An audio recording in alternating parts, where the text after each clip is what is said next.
Chers compatriotes, au moment où nous déclarons la fin de cette épidémie, notre pays, la République démocratique du Congo, continue à faire face à la pandémie Covid-19.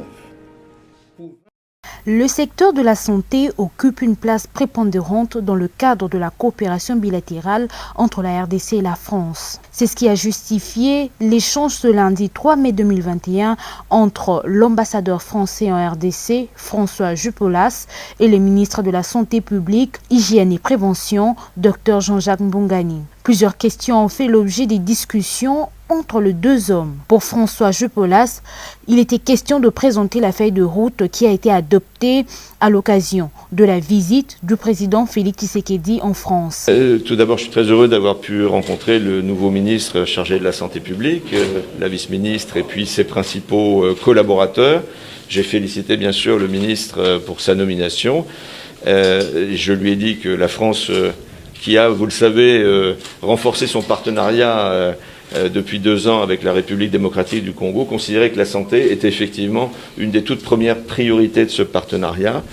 J'ai informé le ministre sur les chantiers que nous avions convenus ensemble et qui sont résumés dans une feuille de route qui a été adoptée à l'occasion de la venue du président Tshisekedi en France fin 2019.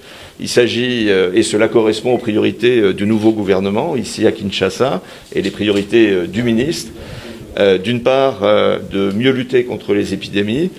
Nous avons déjà lancé des chantiers importants en matière de recherche.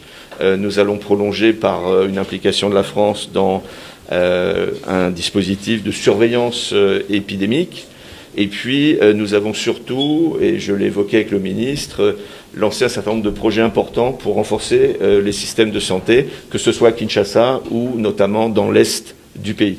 Donc j'ai évoqué tout cela avec le ministre et j'ai aussi évoqué la deuxième priorité qui est celle du président et naturellement du ministre et du nouveau gouvernement, à savoir la couverture santé universelle. Nous aurons prochainement, dans les tout prochains jours, un expert qui sera placé auprès du ministre et qui, avec ses services, contribuera à la réflexion et à la mise en place à venir de ce système voulu par le président.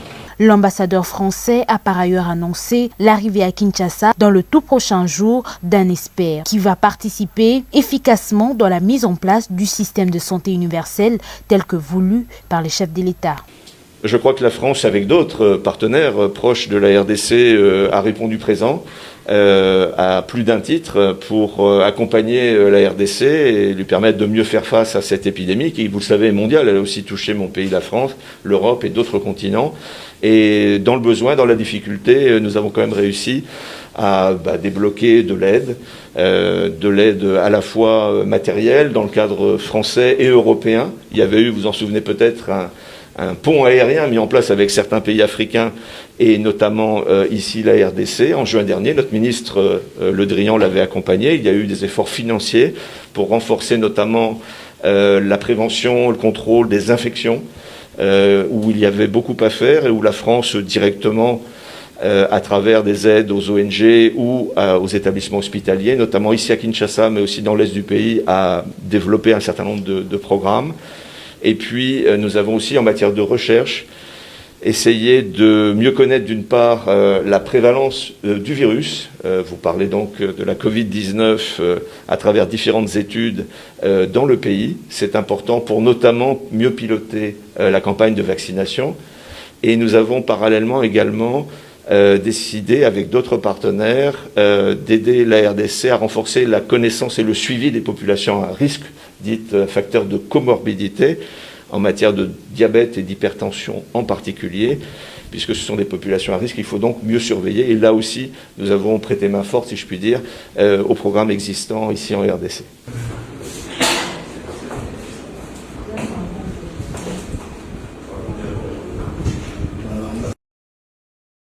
La population congolaise est conviée à respecter scrupuleusement les gestes barrières édictés par les autorités politico-sanitaires. Et dans le même élan, j'encourage, en ma qualité de ministre de la Santé, Hygiène et Prévention, la campagne de vaccination en cours qui a commencé le 19 avril à Kinshasa. avec le même engagement et la même détermination, nous vaincrons la Covid-19 et les autres problèmes de santé qui menacent le bien-être de nos populations. Que vive la République démocratique du Congo. Je vous remercie.